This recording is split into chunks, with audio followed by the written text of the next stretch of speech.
আসসালামু আলাইকুম রহমতুল্লাহ বরকাতু। আজকে একটা মৃত্যুর একটা খবর নিয়ে এলাম বারেক ভাইয়ের। ইন্না লিল্লাহি ওয়া ইন্না ইলাইহি রাজিউন।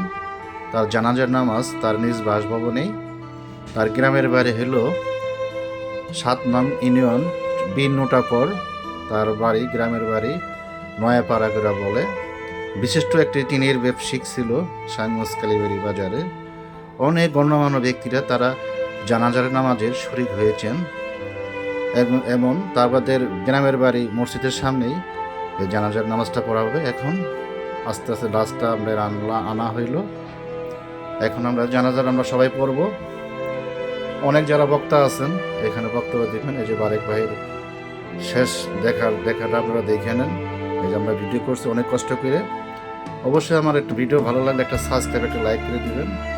কিছুক্ষণের মধ্যেই এই যে তার ছেলে আসলো, ছোট ছেলে বারেক ভাইয়ের। খুবই সুন্দর কামটাছে। তার বড় ছেলে থাকে কোরিয়াতে, দক্ষিণ কোরিয়াতে থাকে। ভিডিও কলে নাচতে কথা বলবে, আপনারা সবাই শুনবেন। আমরা এখন নিয়ে আসবো। এই যে দেখেন অনেক দর্শক আর অনেক যারা মুচলি আছেন ভাইয়েরা। এই যে মিজান ভাই আসছেন, আপনার তার একই ইউনিয়ন ৭ নং ইউনিয়ন পরিষদ। মিজান ভাই আসছে, তার বক্তব্য দিবেন। এই মিজান ভাইয়ের বক্তব্যটা শোনেন, অবশ্যই আপনাদের ভালো লাগবে। আসসালামু আলাইকুম রহমতুল্লাহ বরকাতু। মরহুম আব্দুল বারেক জানাজায় উপস্থিত সম্মানিত ইমাম সাহেব, সম্মানিত মুসলিম, আসলে কালকে সন্ধ্যার পরে শুনতে পারলাম রাস্তে যে বারেক নাই, হঠাৎ করে স্ট্রোক করছে। বুঝতে এরকমই সকলকে আমাদের যেতে হবে। বারেক একজন সামাজিক লোক ছিলেন, ব্যবসায়ী লোক ছিলেন। আসলে এই মৃত্যুটা মানে সবাইকে গ্রহণ করতে হবে। সেজন্যই আমরা সবাই করবো যে আমরা যাতে সকলকে মাফ করে দিতে পারি। আজকে উনি চলে গেছেন, আমিও ওইভাবে যাবো, আপনিও যাবেন। এটা শেষ মুহূর্তে, এই মুহূর্তে আসলে মাফ ছাড়া আর কিছুই নাই। তাকে আল্লাহ রাস্তায় মাফ করে দেবো। যদি চলার পথে তোমরা ভুল পথে করে থাকি, ব্যবসা বাণিজ্যের সময় তোমরা সালিশ দরবার করছে, আমি দেখছি অনেক সময় সালিশ দরবারে গেছি। এক সময় কারোর জন্য ভালো হয়েছে, মন্দ হয়েছে, সালিশিতে আসলে এক পক্ষ ভালো করা যায় না। সেজন্যই তার প্রতি কোনো ক্ষোভ না রেখে সে চলে গেছে। এই মুহূর্তে তাকে আল্লাহ রাস্তায় ক্ষমা করে দেবেন। আর যদি তার কাছে যেগুলো পানা টানা পেয়ে থাকেন, তার ভাই আছে, ছেলেরা আছে, তাদেরকে বলবেন, তারা শোধ করবো। আমাদেরকে বলবেন, আমরা চেষ্টা করবো তাদেরকে বলে শোধ করার জন্য। ক্ষমা করার মতো হয়ে থাকলে এক্ষুনি আল্লাহ রাস্তায় ক্ষমা করে দেবেন। আর ও ব্যবসা করতো, বড় ব্যবসায়ী ছিল।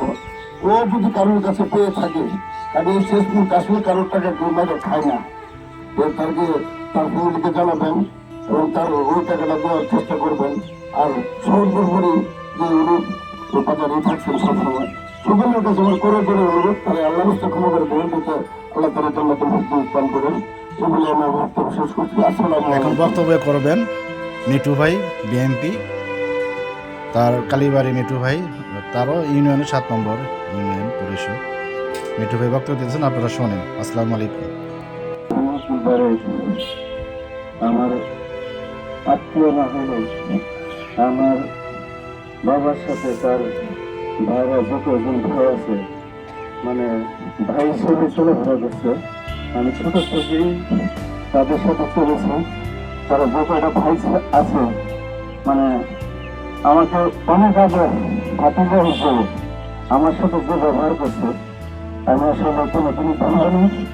রাস্তাঘাটে বাজার যে কোনো জায়গায় আমাকে থাকে থেকে হাসির মুখে আগে কাছে পাক দিয়ে বসে কথা বলছে, জিজ্ঞেস করছে।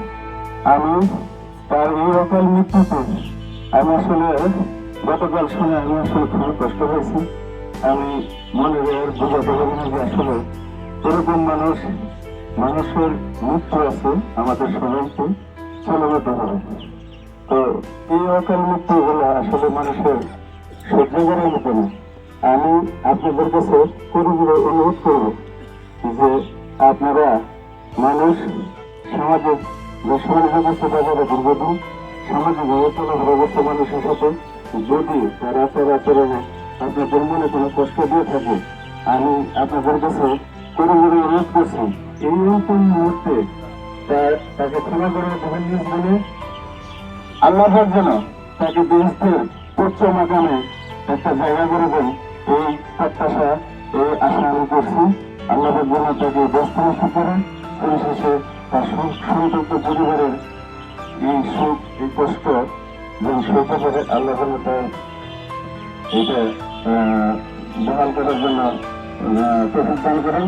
পরিশেষে সবার সুস্বাস্থ্য ও দীর্ঘায়ু কামনা করে আমি আমার সংক্ষিপ্ত বক্তব্য শেষ করছি। জানাজার নামাজে অনেক মুসল্লি হয়েছেন। আমরা সবাই লাইনগুলো কাতারে লাইন সোজা করে আমরা দাঁড়ায় আছি। আমরা বিশিষ্ট বক্তব্য শুনতেছি, অনেক সুন্দর সুন্দর বক্তব্য আছে। যারা এরপরে যারা আপনি দেখবেন, মিঠু ভাই বলে গেল, বিএনপির নেতা বড় মেজান বাইরে পরেই, এই যে অনেক যারা দেখেন অনেক মুসল্লি, ইনশাল্লাহ এরকম লোক হয় না কোনো জানাজারে। এখন বক্তব্য রাখবেন শাহজাহান্তা ওই, তার বক্তব্য আপনারা শোনেন। আসসালামু আলাইকুম রহমতুল্লাহ বারকাতুহু। মহানগরী চলতাম ডাকছি। উনি এমন একজন লোক ছিল, কারোর উপকার না করে ক্ষতি করে আসেনি, আমরা দেখিনি কোনোদিন। একসঙ্গেই চলছি দীর্ঘ 12-13 বছর যাবৎ। আমরা গুলের বাড়ি যার মাঠে উনি আমাদের সঙ্গে সহযোগিতা করে, যত টাকা সহযোগিতার দরকার সব কিছু করে। এই মুহূর্তেই আমরা আসলেই আমাদের একটা ব্যক্তিগত সভাপতি হারাইলাম। সেরকম লোক আমরা হয়তো আর খুঁজে পাবো না। যাই হোক, আল্লাহ যাকে চলে গেছে, উনি অনেক সালিশ দরবার গেছে, বলে গেছে যদি সালিশ করতে অনেক সময় অনেক কঠোর কথা বলতে হয়, যদি আপনারা ওনার কথার মাধ্যমে যদি কেউ একটু মনে কষ্ট পেয়ে থাকেন, তাহলে ভারত মামার পক্ষ থেকে আমি আপনাদের কাছে করজোরে ক্ষমা যাচ্ছি। আল্লাহর নামে তাকে ক্ষমা করে দিবেন। আল্লাহর তাকে ক্ষমা বৃহস্পতি হয় এই দোয়া কামনা করে আমি আমার সংক্ষিপ্ত বক্তব্য শেষ করছি। আসসালামু আলাইকুম। আজকে আব্দুল বারেকের জানাজার নামাজে সম্মানিত সম্মানিত উপস্থিতি আসসালামু আলাইকুম। আব্দুল বারেক আমার আত্মীয়, ওনার আসার ব্যবহারে আমার মনে হয় কেউ কষ্ট পাইছে, আমার মনে হয়। কারণ লং টাইম অনেক ব্যবসা আসলে যে করে আর ব্যবসাটা প্রতি আমার সালাম। আসসালামু আলাইকুম। বারেক আমার ছোট ভাই, আমার পুত্র না হয়ে থাকে, তাকেও ও রাস্তাঘাটে অনেক সম্মান করতো আমারে। এবং কি আমি যে গত নির্বাচন করলাম, বারের সম্পূর্ণ দায়িত্ব ওর ইয়ে নিয়ে ও সমস্ত নির্বাচনটা ওই মেনটেন করছে।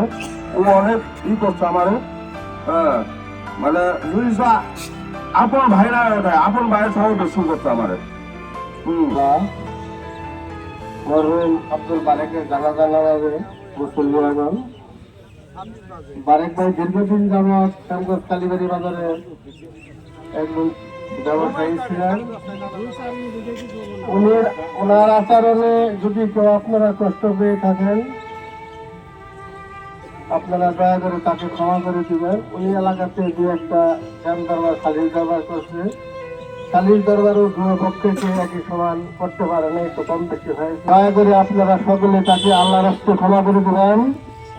আর ওনার কাছে যদি কেউ টাকা পেয়ে থাকেন, কোনো ঋণ দেনা পেয়ে থাকেন, ওনার পরিবারের আমার এলাকাবাসী, আমার আত্মীয় যারা আছেন সবাইকে আমার সালাম। আমি এতক্ষণ আমার এলাকার মুরব্বী এবং যারা গণ্যমান্য মানুষ ছিলেন তাদের কথা গোপন দিয়ে শুনলাম। তাদের কথা উপরে আপনার আলোচ পর্যন্ত চলে গেছে। ওনারা বলছেন যে আমার বাবা অত্যন্ত ভালো মানুষ ছিলেন, ওনারা সাক্ষ্য দিতেন, আপনারা শুনছেন যে উনি কোনোদিন কারো কোনো ক্ষতি করেন নাই। উনি সবসময় সমাজের মানুষের ভালো চাইতেন। সমাজের মসজিদে, ঈদগাহ মাঠে, যে কোনো কাজে সবার সামনে থেকে উনি আপনার কথা চিন্তা করতেন, সবসময় আপনাদের গ্রামের মানুষদের কথা চিন্তা করতেন। এটা শুধু আমার কথা না, উনি আপনাকেই আপনার এলাকার গণ্যমান্য মানুষরা আমি এতক্ষণ শুনলাম, সবাই সাক্ষী দিতেন।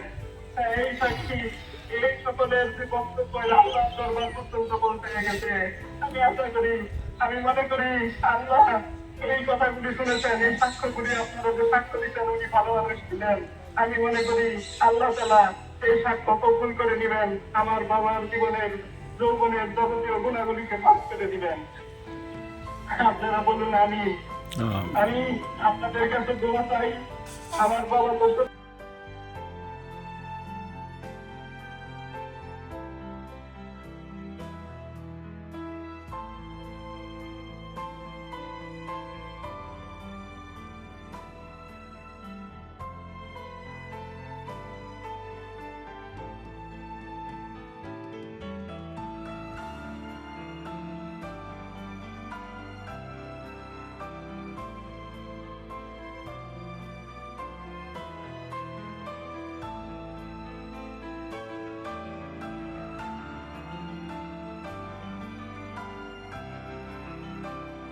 আমাদের উচিত সবাই সবাইকে ক্ষমা করে দেওয়া। আমরা কখন কে কখন চলে যাই, অনেক অল্প বয়সী মানুষ দুনিয়া থেকে চলে যাইতেছে, হয়তো ক্ষমা চাওয়ার সময় পাইতেছে না। আমরা সবাইকে ক্ষমা করে দিই। আর আপনারা যদি আমার বাবার কাছে কোনো পাওনা দানা থেকে থাকে আপনারা জানাবেন। আমি অল্প কিছু দিনের মধ্যে আসতেছি দেশে। আমার এই ভিসার কারণে, আইডি কার্ডের কারণে আসতে পারি নাই। আমি অল্প কিছু দিনের মধ্যে আসবো, আপনাদের পাওনা দানাগুলি আমি আল্লাহর হস্তে এগুলো দিয়ে দিব ইনশাআল্লাহ।